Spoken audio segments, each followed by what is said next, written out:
Okay, so today we are going to take the revision of the building materials. Okay, so building material.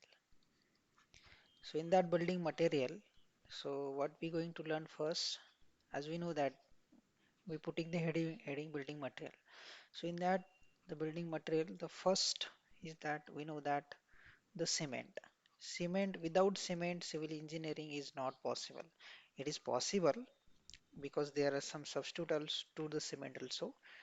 But we can say that cement is a major ingredient for the civil engineers. Cement क्या होता है? एक तो ये binding material होता है. Okay, this is a binding material. ये हो गया. ओके, बाइंडिंग मटेरियल है. अभी सीमेंट बाइंडिंग मटेरियल है, इसको कोहेसिव, इसके पास कौन सी एडहेसिव और कोहेसिव प्रॉपर्टी है? Okay, adhesive, it has adhesive plus cohesive property. Cohesive क्यों? क्योंकि खुद सीमेंट पार्टिकल जो रहते हैं वो कोहेजन में होते हैं, और एडहेजन में it is with the brick. So cement and brick के साथ क्या रहेगा? सीमेंट एंड ब्रिक के साथ रहेगा adhesion, and cohesion cement cement particle का, सीमेंट एंड सीमेंट पार्टिकल का कोहेजन रहेगा. ओके, ये दोनों हो गए. सो देखो यहाँ पे तो सीमेंट हो गए, सो बाइंडिंग मटेरियल है, एडहेसिव है, कोहेसिव भी नेचर का होता है. So bonding together and compact durable mass. So क्या होता है ये फॉर्म करता है कॉम्पैक्ट ड्यूरेबल मास होता है. So first of all cement is a binding material.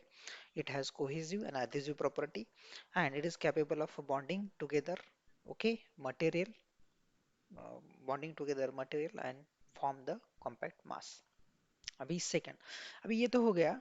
अभी मुझे आपको ये यहाँ पे अभी सीमेंट में कंटेंट क्या होते हैं वो देखेंगे. ओके, सीमेंट हैज, देखो cement made from the ingredient of the cement. तो हमारा जो दूसरा हेडिंग है that is ingredient, ingredient of cement. Okay, तो इंग्रेडिएंट ऑफ सीमेंट में कौन से इंग्रेडिएंट है वो पढ़ेंगे अभी हम. तो पहला है lime. Okay, first is a lime. Okay, तो लाइम होता है, तो लाइम कितने परसेंट होता है? 60 टू 65%. ओके. ओके, तो ये क्या करता है, इसका काम क्या है? इसका काम ये है कि control the strength and soundness. Control क्या करता है? Control strength, control strength, okay, and soundness, soundness. Okay, control strength and soundness, बस इतना याद रखने का. उसके बाद सेकेंडली क्या है हमारे पास? सेकेंड है silica. Okay, silica, silica second number का कॉन्स्टिट्यूटेंट, मतलब 2 नंबर के इसमें आता है सिलिका. तो सिलिका रहता है 17 to 25%. ओके, तो ये कि इसका काम क्या है? So the function of this is the control the strength. Okay, control क्या करता है? स्ट्रेंथ कंट्रोल करता है. सिलिका का काम क्या है? स्ट्रेंथ कंट्रोल करने का. एंड लाइम का काम क्या है? Strength and sound. तो मोर ओवर सिलिका भी वही काम करता है. ओके, थर्ड, थर्ड अभी देखो, थर्ड है हमारे पास एल्यूमिना. Okay, alumina, alumina. तो इसको रिप्रेजेंट कैसे करते हैं? Al2O3. ओके, ऐसे रिप्रेजेंट करते हैं. और सिलिका को कैसे रिप्रेजेंट करते हैं? SiO2. Okay, SiO2. लाइम को कैसे? CaO. Okay, so these are we can representing. अभी यहाँ पे देखो एल्यूमिना कितना है? 3 to 8% है इसमें. सही है, 3 to 8% है, मतलब कम है. कम है पर इसका काम क्या है? देखो, impart the quick setting property. तो उसको क्या करता है? Quick setting property, quick setting property, quick setting property. Alumina काम क्या है? Quick setting property. तो ये मतलब क्विक सेट करता है सीमेंट को. तो इसीलिए हाई एल्यूमिनेटेड सीमेंट जो हमारे पास हाई एल्यूमिना सीमेंट रहता है, तो वो क्या होता है? क्विक सेटिंग सीमेंट उसे बोला जाता है, क्योंकि उसमें एल्यूमिनियम होता है. उसके बाद अभी यहाँ पे देखो जिप्सम. उसके बाद रहता है जिप्सम. ओके, जिप्सम 0.5 to 6% रहेगा. ओके, जिप्सम रहेगा 0.6. इसका काम क्या है? Increase the setting time. Okay, increase setting time. Okay, increase setting time. Again, again ingredient है हमारे पास, वो कौन सा है? वो है ferrous oxide. Okay, ferrous oxide, ferrous oxide. Okay, ferrous oxide को हम कैसे लिख सकते हैं? जिप्सम को हम कैसे लिख सकते हैं? CaSO4, calcium sulphate. ओके, और फेरस ऑक्साइड को Fe, Fe2O3. तो इसका परसेंटेज जो है दैट इज 0.5। 1 मिनट यहाँ पे एक, हाँ, थोड़ा गलती हो गया। ही दिस मिस्टेक इज देयर, ये नहीं, ये 0.5 है। हाँ, तो ये जिप्सम कितना रहेगा, जिप्सम है 3 to 4%। ओके, और ये रहेगा 0.5 to 6% तक ये रहता है। तो ये क्या हम करता है, कलर कलर इम्पार्ट करता है। Okay, colour impart. ओके, तो ये कलर इम्पैक्ट करता है, मतलब फेरस ऑक्साइड की वजह से कलर होता है। तो हमें सपोज व्हाइट सीमेंट प्रोड्यूस करना है तो फेरस ऑक्साइड का जो भी कंटेंट है वो कम कर देने का। ओके, उससे हम फाइंड आउट कर सकते हैं। आ गया समझ में? सो यहाँ पे ये थे। तो अभी नेक्स्ट और एक कंटेंट है इसमें, अल्कलीज, वो ट्रेसेस कम, बहुत कम रहता है। Sulphur, okay, so 1 to 3%। तो और एक कंटेंट है सल्फर, तो 6 यहाँ पे लिख देता हूँ मैं, सल्फर। ओके, तो सल्फर जो होता है तो वो रहता है कि देखो SO3, और ये जो रहता है सल्फर, ये 1 to 3% रहता है। और इसका जो काम है, इसका जो काम है, दो control the soundness, control the soundness. Okay, तो ये साउंडनेस को कंट्रोल करता है। तो ये सब मतलब रिगार्डिंग द सीमेंट के इंग्रेडिएंट है। तो काम क्या है लाइम का काम, पहले जो लाइम का काम है वो है, देखो लाइम का काम क्या है, लाइम का काम है कि कंट्रोल स्ट्रेंथ एंड साउंडनेस। कितना परसेंट होता है, 60 to 65। सबसे ज्यादा क्या रहेगा, लाइम ही रहेगा। उसके बाद सिलिका, सिलिका का काम क्या है, कंट्रोल द स्ट्रेंथ एंड कितना परसेंट है, 17 to 25%। उसके बाद एल्यूमिना है 3 to 8%। तो lime, silica, alumina. Okay, okay, lime, silica, alumina.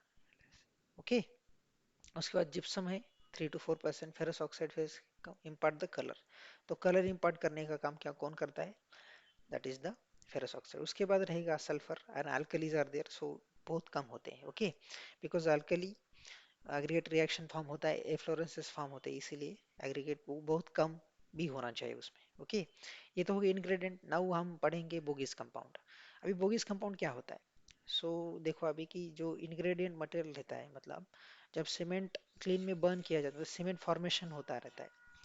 तो सब इंग्रेडिएंट कैलकुलेशन, अल्जेसियस जो मटेरियल रहते हैं सीमेंट बनाने के लिए, तो जब उसके क्लिंकर फॉर्म होते हैं, और उसके बाद क्या होता है कि जब वो क्लिंकर फॉर्म होता है and they are mixing at high temperature, तो बोगीज कंपाउंड फॉर्म होते हैं।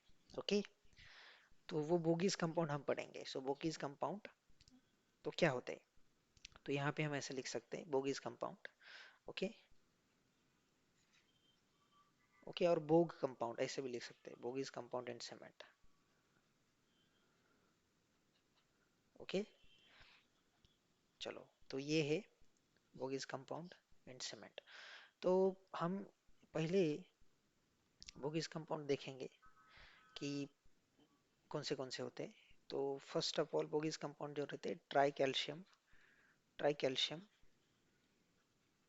Try calcium silicate. Okay, tri calcium silicate रहता है, तो उसको हम ट्राई कैल्शियम सिलिकेट को इंडेक्स कैसे दिया, ट्राई है 3 है।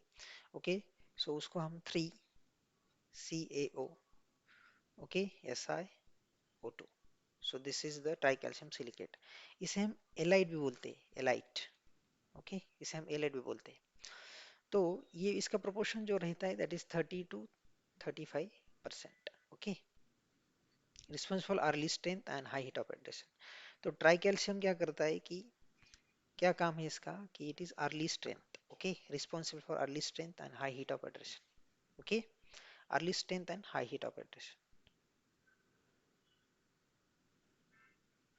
ओके, सो तो उसके बाद आता है सेकेंडली डाई।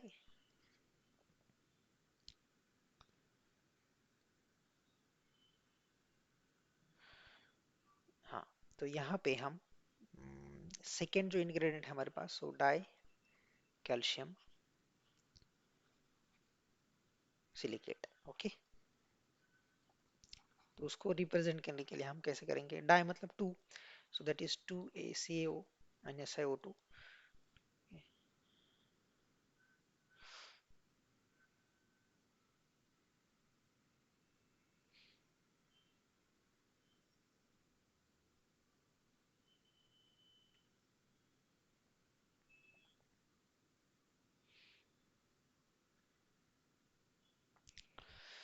ओके, सो यहाँ पे इसका जो कंटेंट रहेगा so that is 20 to 40%। Okay, तो and third tri calcium aluminate. Okay, tri calcium aluminate, tri calcium aluminate. Okay, तो ट्राई कैल्शियम एल्यूमिनेट में क्या होता है कि यहाँ पे हम इसको 3CaO, ओके, Al2O3 ऐसे ही बोल सकते हैं। ओके, ये खाली थोड़ा बहुत याद रखो। उसके बाद इसका जो परसेंटेज रहेगा वो रहेगा 8 to 12%। ओके, ये कम ही होता है। तो तो जो यहाँ पे जो कंटेंट है, मैं उसको मतलब इनके फंक्शंस क्या है वो मैं बाद में, उसकी प्रॉपर्टीज क्या है वो बाद में बता दूंगा। तो पहले three content, fourth one, that is the tetra aluminate, tetra calcium aluminoferrite. Okay, tetra calcium alumino, okay. उसके बाद कौन सा है, फेराइट। तो उसको रिप्रेजेंट के लिए उसको 4CaO, okay, Al2O3 and that is Fe2O3, okay, ferrite. So इसको ऐसे रिप्रेजेंट करते हैं, और इसका जो इसमें कंटेंट है that is to be 6 to 10%, 6 to 10%। तो ये हो गई बोगिस कंपाउंड। अभी इसके फंक्शंस क्या है वो पढ़ेंगे हम, डिफरेंट डिफरेंट फंक्शंस है इसके।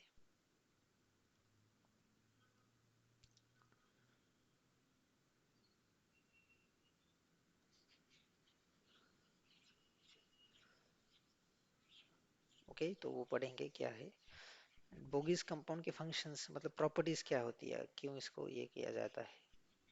ओके,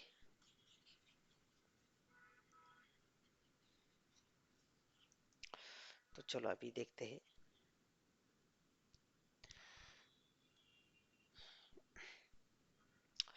तो जो ट्राई कैल्शियम सिलिकेट है that is C3S, try calcium silicate, it is responsible for क्या होता है, responsible for early strength. Okay, responsible for early strength.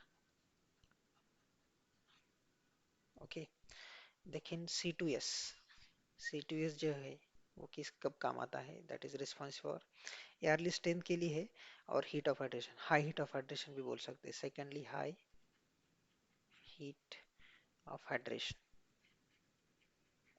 इसको हम high heat of hydration. Okay, now यहाँ पे हम ऐसा बोल सकते हैं कि रिस्पॉन्सिबल फॉर, इसके लिए, okay, ultimate strength, ultimate strength एक हो गया। उसके बाद low heat of hydration, it produces low heat of hydration, तो इसको low heat of hydration produce करता है। Okay, and more resistance to chemical attack, and more resistance to, more resistance to chemical attack. Okay, more resistance to chemical attack, तो इसका काम यही है, more resistance to chemical attack. Then C3, okay, C3A, okay, tri calcium alumino, okay, tri calcium aluminate. तो इसका काम क्या है, response for initial setting time. तो initial setting time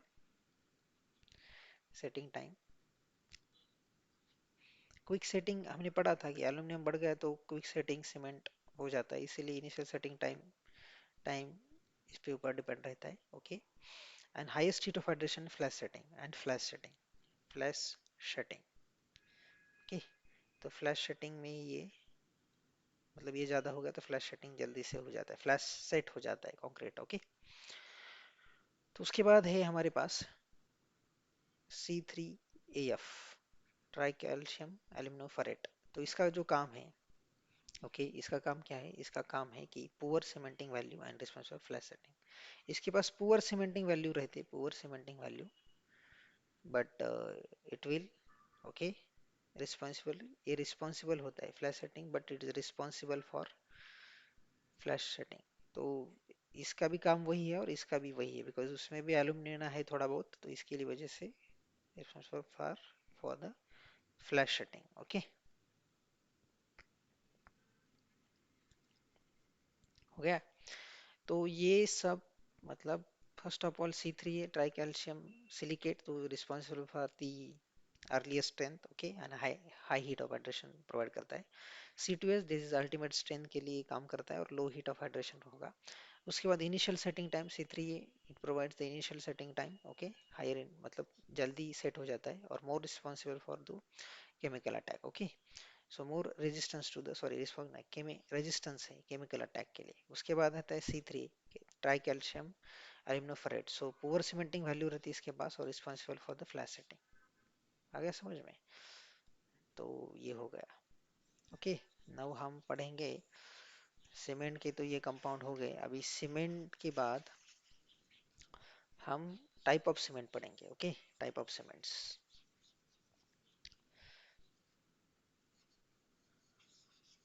type of cements. तो यहाँ पे टाइप ऑफ सीमेंट, तो टाइप ऑफ सीमेंट क्या होते हैं वो पढ़ेंगे। तो फर्स्ट ऑफ ऑल हमें हमें पता है कि ordinary ordinary Portland cement, ordinary Portland cement, Portland cement, okay. ये तो ओपीसी सबको पता है, मतलब OPC ordinary Portland cement. So in that 33 grade, okay, it is of 33 grade. इसमें ग्रेड रहते हैं, first grade, second grade that is 43 grade, okay, and 53 grade, okay. ये ग्रेड मतलब 33 मतलब it is a 28 days strength. ये जो grade मतलब क्या रहता है, 28 डेज स्ट्रेंथ, ओके, इतना स्ट्रेंथ देता है तो उसे 33 ग्रेड बोला जाता है। अभी इसके लिए IS 269, ओके, इसके लिए IS इसके लिए IS हाँ 8112, ओके, एंड इसके लिए IS है दैट इज 212269। तो यहाँ पे देखो, यहाँ पे जो है ये देखो ये सेम है, मतलब इसका है तो ये सेम है, इधर लिया पर 12 ऐड करो उसमें, ओके। सो 33 एंड 53 ग्रेड में ये बस। तो इसके ईयर जो है मैंने ईयर लिखे नहीं है, मतलब उतना याद रखने की जरूरत नहीं, पर इसके ईयर तो 1989 लिख सकते हो आप, ओके। इसका भी 1989 लिख सकते हो और इसके लिए 1987 लिख सकते हो, ओके। तो ऐसे ईयर है, बट ज्यादा तो यही याद रखो, IS 269 for 33 grade, okay, then IS 18112 वो 43 ग्रेड के लिए, और IS 53, तो ये कभी कभी पूछ लेते हैं एग्जाम में, सॉरी IS टू 12269, ओके, वो 53 ग्रेड के लिए। ये थोड़ा ज्यादा क्लमजी हो गया, तो यहाँ पे ऐसा लिख सकते हो आप IS 12269, बिकॉज ये ऊपर का ही नीचे 269 आता है, 12 ऐड हो जाता है, तो ये 53 ग्रेड के लिए। तो ये था ordinary Portland cement, okay. So higher grade and by finer grading of the cement, okay. तो क्या होता है कि हायर ग्रेड हम ऑब्टेन कर सकते हैं, तो फाइनर ग्रेडिंग एंड हाई टेम्परेचर, मतलब फाइनर ग्राइंडिंग भी करनी है उसकी और हाई टेम्परेचर प्रोड्यूस करना है, तब जाके हम हायर ग्रेड प्रोड्यूस कर सकते हैं, ओके। तो it is regarding type of cement. So now we going to learn about second type, okay। ये तो हो गया फर्स्ट टाइप। अभी सेकंड है, तो वो है second that is rapid hardening cement, okay. Rapid hardening cement, rapid sorry, okay. So rapid hardening, तो नाम में ही है। सो rapid hardening cement rapidly hard हो जाता है। तो रैपिडली हार्ड मतलब इसका 3 डे स्ट्रेंथ जो रहेगा, 3 डे स्ट्रेंथ ऑफ दिस, इसका 3 डे जो स्ट्रेंथ रहता है, और 1 डे स्ट्रेंथ मतलब 1 day strength of this rapid hardening cement, rapid hardening cement का strength 1 day strength, okay, 1 day strength, okay, 1 day strength rapid hardening cement का स्ट्रेंथ जो रहेगा दैट इक्वल्स टू क्या रहेगा, that is 3 day strength of 3 day OPC strength, okay. Okay, तो ऐसा रहता है। One day strength of this rapidly hardening cement is equal to OPC के थर्ड डे, मतलब थर्ड डे में जितना ओपीसी स्ट्रेंथ देता है वो एक ही दिन में रैपिड हार्डनिंग सीमेंट दे देता है। तो इसमें होता क्या है, इसमें C3S ये रैपिडली हार्ड मतलब हाई हाई स्ट्रेंथ प्रोवाइड करता है। अर्ली स्ट्रेंथ गेन हमने लिखा था ये, तो ये ज्यादा रहता है C2S से। Okay, so try calcium silicate is more, okay, and this is the less. उसके बाद कि यूज्ड इन द वर्क, देखो ये रिपेयर वर्क में यूज करते हैं क्योंकि जल्दी स्ट्रेंथ चाहिए ना रिपेयर वर्क में। ओके, उसके बाद हम इसको जहाँ पे फास्ट वर्क होना चाहिए वहाँ भी, मतलब rapid removing of form work, it allows the rapid removing of the form work. Okay,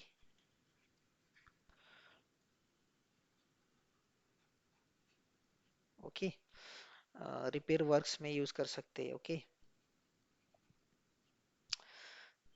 तो ये दोनों यहाँ मतलब रैपिड हार्डनिंग के ये हम यूज कर सकते हैं। Even maintenance of road also, maintenance of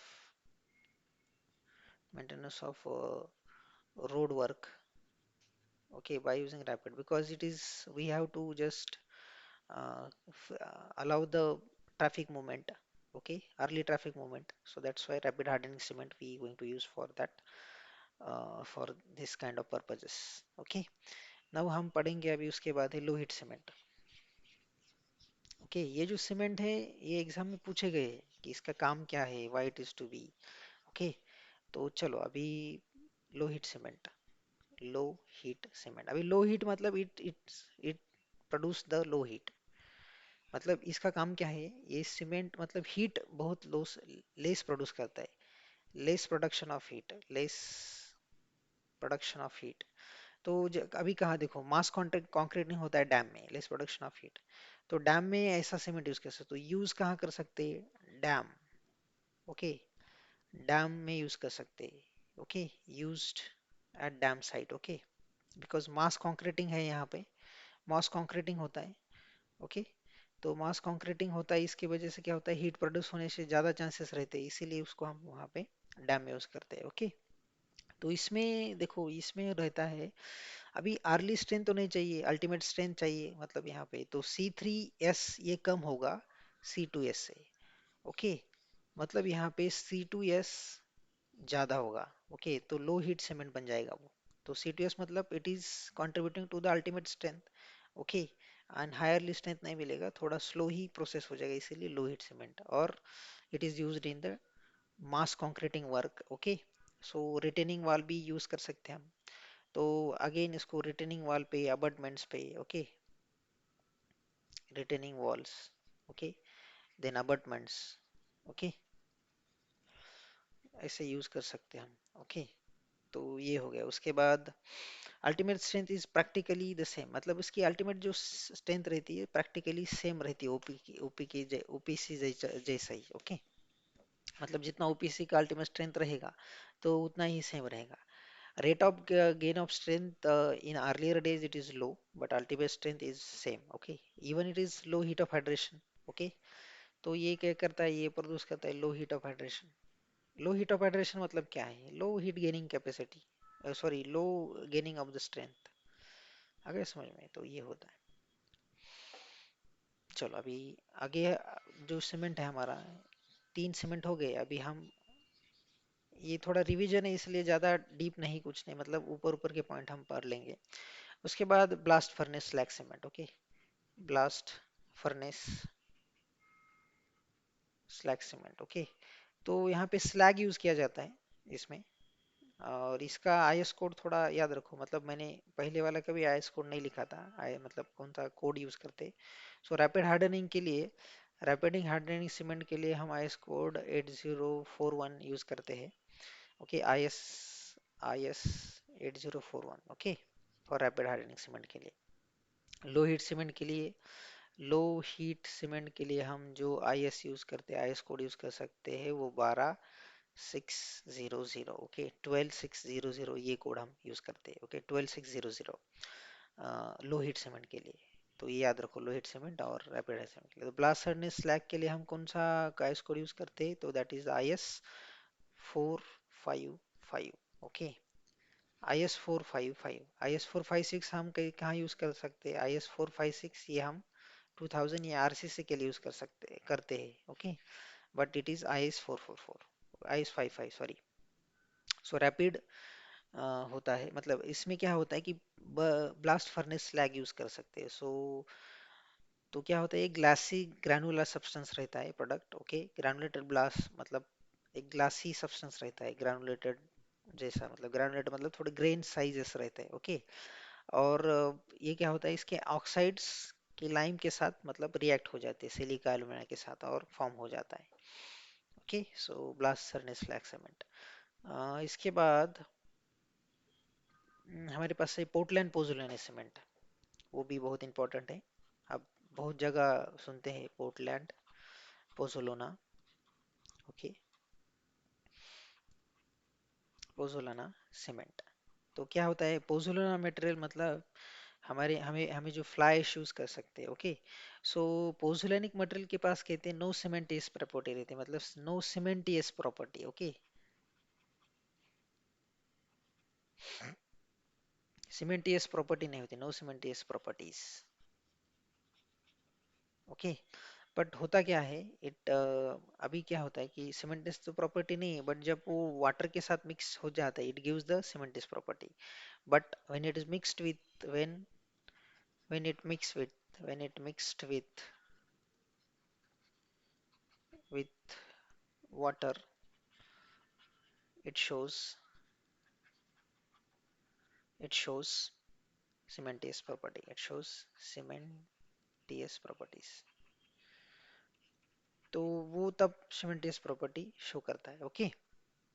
अभी उसके बाद क्या है देखो, it is used in the mass concreting. तो मास कंक्रीटिंग में यूज करते हैं। और जैसे कि abutment, dam and the retaining wall, bridges हमने वो पढ़ा था।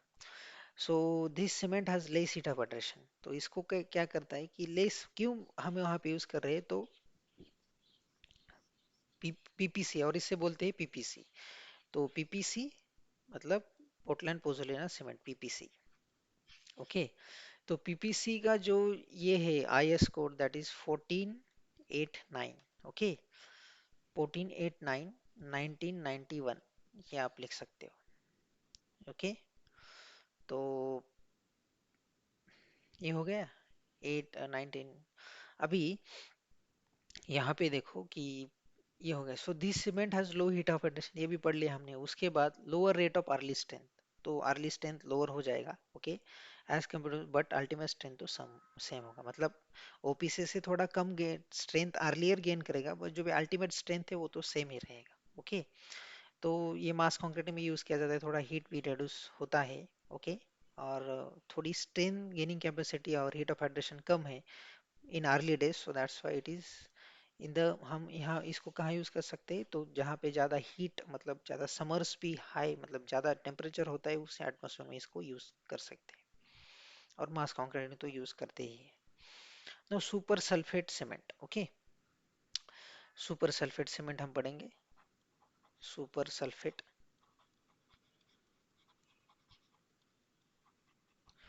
तो अभी ये सुपर सल्फेट सीमेंट का काम क्या है, तो ये यूज करता है मिक्सचर। इसमें क्या होता है, ग्रेनुलेटेड स्लैग रहता है, ओके। एंड और इसमें और एक इम्पोर्टेंट रहता है, that is calcium sulphate and cement clinkers. तो ग्रैनुलेटेड स्लैग रहता है, तो वो काम क्या करता है, very low percentage of, again इसमें very low percentage of C3A रहता है, ओके।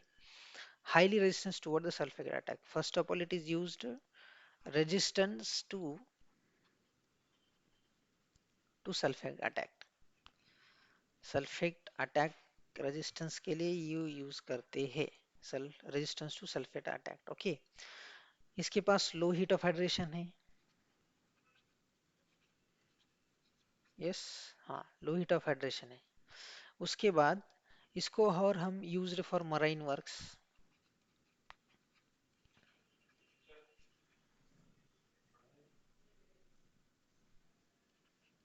एक